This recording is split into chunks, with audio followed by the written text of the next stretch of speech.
What's up, guys? We're back with part 2 of everything I've learned since I've been tufting for a year. I'm home with my baby, so we are out in the backyard having some fun while I'm trying to review all of these notes that I wrote. Okay, we're back for part 2. So in part 1, we talked about the materials you're gonna need, how to get started, more so like the technicality of it all. And today we're gonna talk about the business side of things. So if we're gonna start selling our rugs now, we need to know what we're gonna charge for them. So the biggest thing to take into account here is your cost. You obviously want to make that back. So you need to figure out how much of a profit you're wanting to make. Now, what I have done and I continue to do is I just started tufting a year ago. I don't have my whole day to dedicate to it because I also work a full-time job. And so I'm not charging what some of these other people are charging. And you'll hear people say, oh, you charge too less, you charge too much.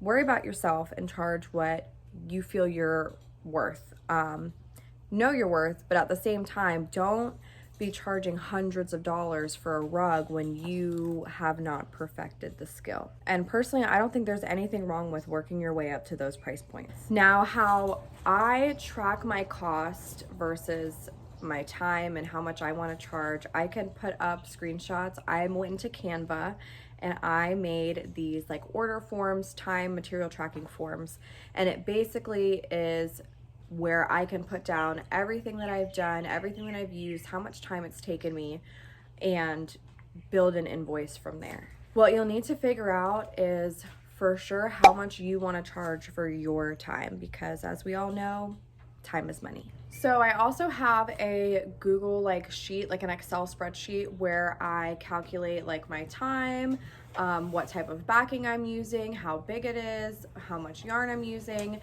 and that kind of gives me a good price point of what I paid versus what I want to charge. But going off of these order forms that I made up, what I do is literally once someone reaches out to me and says, hey, here's the concept that I want, and I touch base with them and we kind of go back and forth and we have a good starting point, I then start tracking my time. So whether that's me going and buying materials, whether that's me color matching in Canva, whether that's me actually like doing a design, I am tracking all of that time to figure out how much time each part of the process is taking. On these order forms, I also have a material side, so I can write down how much material I bought, what the material was, and how much that costed me. To set your pricing up for success, you really need to familiarize yourself with what materials you're using, what the cost of that is, how much you're using of it. For example, how much glue are you using? How often are you replenishing your glue sticks? If you're buying a whole skein of yarn for $4, are you using that whole skein, or are you only charging per the actual weight that you've used? That's kind of going to be up to your determination. So now that you know how much you paid for materials, how much you're charging for your time, and what profit you're making off that material cost, you need to take into account shipping. Are you charging just a flat rate for shipping? Are you expecting the customer to pay the shipping cost? You're gonna have to kind of plug and play. Different shipping carriers charge different rates. I recently just shipped internationally. I shipped out to Canada and it costed like $50 more than I was originally quoted for. So that's something that you need to think of too. Aside from just your basic shipping charge of what it's costing you to actually physically ship out the rug to your client, you have to buy shipping materials. So that's boxes. I would recommend wrapping it in something that's waterproof, weatherproof. You don't know if it's going to be sitting outside. You don't know if it's going to be delivered in the rain. I don't know if you want insurance on your package. You need tape. That's also a cost that you're going to have to keep replenishing as well. Something that I've done personally is I've just started charging like a shop fee. So that would include, materials towards the wear and tear on my machine, or not materials, cost towards the wear and tear of my machine, glue sticks, like the shipping materials, like little like tape, little things that I have to replenish that I'm not necessarily just gonna charge somebody for. And that shop fee is based upon the size of the rug. So I have 2 frames. So on my small frame, I charge, I don't know, like $5 or $10. And then on my big frame, I charge like $15 or $20. I'll put it up and tell you guys. Okay, so now that we have our pricing done, we know what it's costing us, we know how we're preparing our invoices. Canva also has really, really great invoice templates, so you don't have to mock up a whole invoice. It has little templates and you just kind of plug and play. I can put a sample of one that I use up, and it pretty much has all your information on there. You have your information, the client information, their shipping address, the shipping cost, shop fee, material cost, time cost, your total. As far as requiring a deposit, I would at least get like 50%, if not all of it, before you start, because again, you have to go out and spend that money in order to make the money. So I would at least get what it's costing up front if you're able to calculate that. But keep in mind, especially when you're a beginner, there's been so many times, especially this last rug I just made, where I priced everything out, I did the invoice, I did the shipping, I did all of the things, and because I couldn't find the correct colors, or because I didn't have the right shipping box, or I didn't prepare the international shipping label correctly, or whatever the deal may have been, the rates changed. It cost way more than I had originally quoted for. So now that we have the invoicing and the pricing down, you might be wondering, where do I sell my rugs? I have an Instagram and people aren't just coming to me. Here's the thing, is you have to treat your social media and your rug business as an actual business, which means you need to market yourself. You need to constantly be posting it. I mean, I feel like we live in a day and age where consumers want products literally shoved down their throat. I follow tons of people and like they're posting every single day, this is what I have, this is what I'm making, this is what I have, this is what I'm making. I don't do that. And so I definitely feel that's why I haven't sold as much as I have made. But if you are able to consistently post and consistently show people, hey, this is what I make, this is how you can use it, this is how it's going to improve your life or your aesthetic of life, that's what's really going to sell your rugs. So my biggest tip that I can give you if you want to sell rugs is to establish yourself on social media, whether that be YouTube, TikTok, Instagram. I tried Facebook. I don't really go on there that much anymore. But really, like, everything that you're doing, record yourself doing it, put it out there. Do a quick stories, put it out there. Put your face and your product everywhere that you can. You may notice, and what happened for me is the first people to be like, I want a rug, I want to buy this, can you make me something, are my friends and family. And so for sure, make your friends and family stuff. That's a really good starting point, especially when you're trying to really perfect your tufting skills. If you can make rugs for your family or friends or coworkers or people in your community, chances are they're then gonna spread the word. Aside from selling to people that you know, the internet is really the best place to push your rugs. It is most of the time free. Now you can make a website, so you'll have to figure out if you want to make a website, if you want to pay for it. I have a Shopify site. I'm not technologically advanced, so sometimes it's a pain in my ass, but it's only $30 a month. It links to my social media and it's pretty smooth sailing. Like, I don't really have to do much. Maybe I should be doing more, but I'm not. If you know anything about Shopify, contact me. Another thing I would like to just point out about your online presence is for sure quality of your posts over quantity of your posts. When I was just posting to post, it was a very quick burnout. Like, it's not enjoyable. And so enjoy what you're doing, enjoy the content that you're creating, look up how to be a content creator. There's a plethora of videos about it online.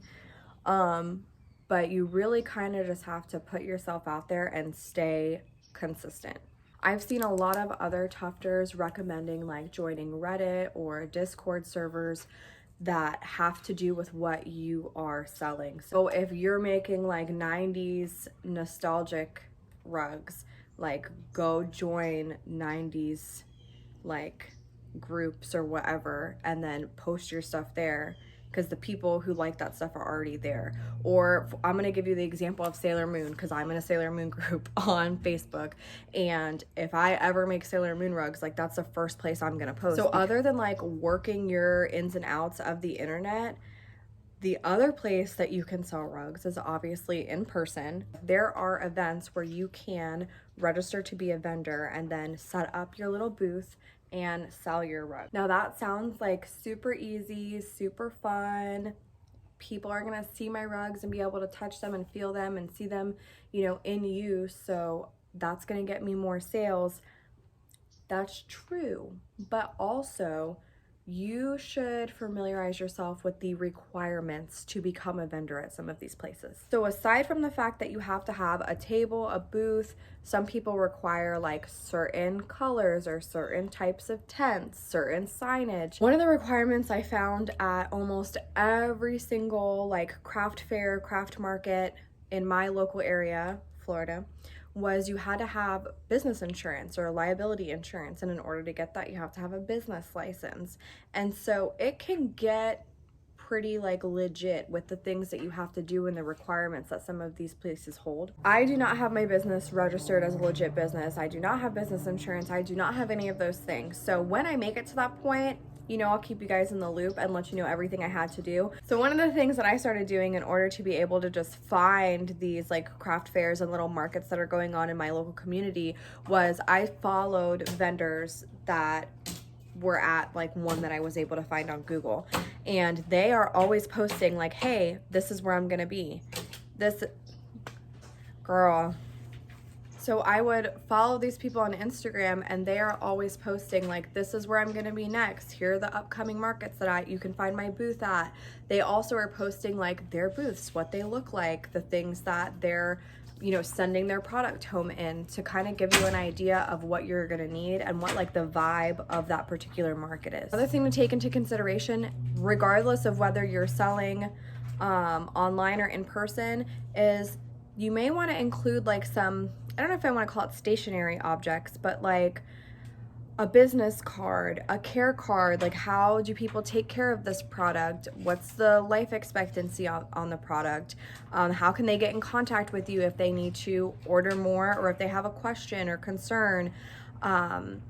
Your shipping policy, your return policy, how to stay connected with you, whether that be your social media platforms, whether that be a website that you're on. It's important to show your clients how to stay connected with you and to kind of reiterate like your brand and your product and how they can use it. I feel like this video may have gotten a little all over the place, but a couple of things before we wrap it up is online, you have to have an online presence. I don't care what anybody says, you have to.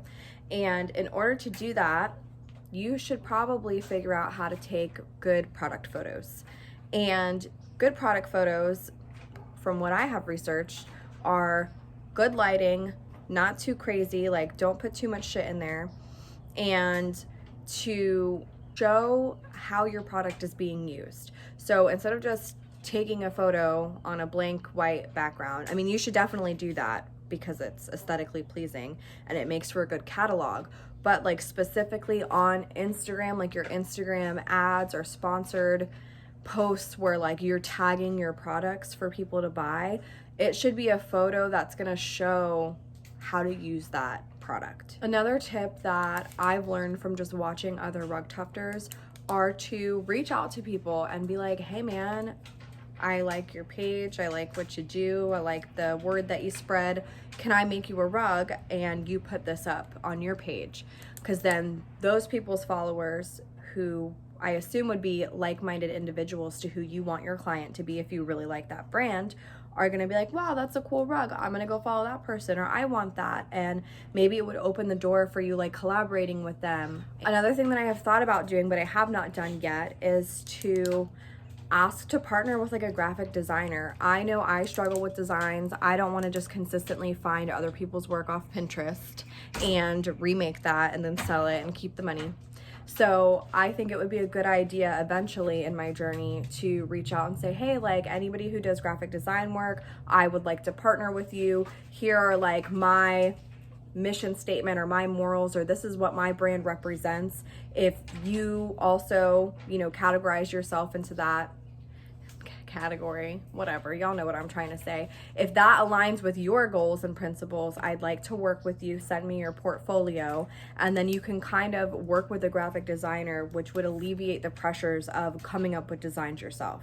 Now, I feel like the biggest tip I can share on this journey would be to just compete with yourself. I know there's a lot of resources, and some of them are helpful resources, whether that be tufting groups on Facebook or on TikTok, whether that be just joining the local community of tufters. It's easy to compare yourself to their work compared to your work, but I wouldn't do that. I would just document your own journey and see how far you're coming on your own, and that goes such a long way. And I really think it'll help build the audience that like you're looking for.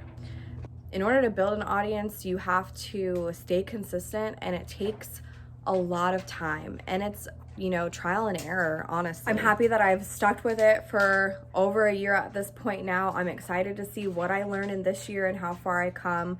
I definitely am planning on doing a Canva tutorial, and I might do more than just the color picking. I'll probably show you guys everything I do in Canva. I made my business cards in there, I made my order forms in there, my invoices in there, my care cards, you know, all of the stationery stuff that I send out in an order, I make through Canva, and it really is great. I think I pay like $14 a month for it, and it's so worth it. Other than that video, I'm hoping by like February, I'm gonna do a full new my current tufting process to show you guys everything I've learned in action. And then if you have more questions, you can just drop them down and I can keep making videos on here. I hope you were able to learn something from this video. I don't know what else to say. Hit the bell. Chloe just told me, hit the bell. Okay, do all of the things that YouTubers do. What are we doing? We're smashing the like button. We're hitting the notification bell so you know when my new videos come out. Subscribe if you're not already. If you have more questions or I didn't cover something or I'm too chaotic, tell me in the comments. Bye!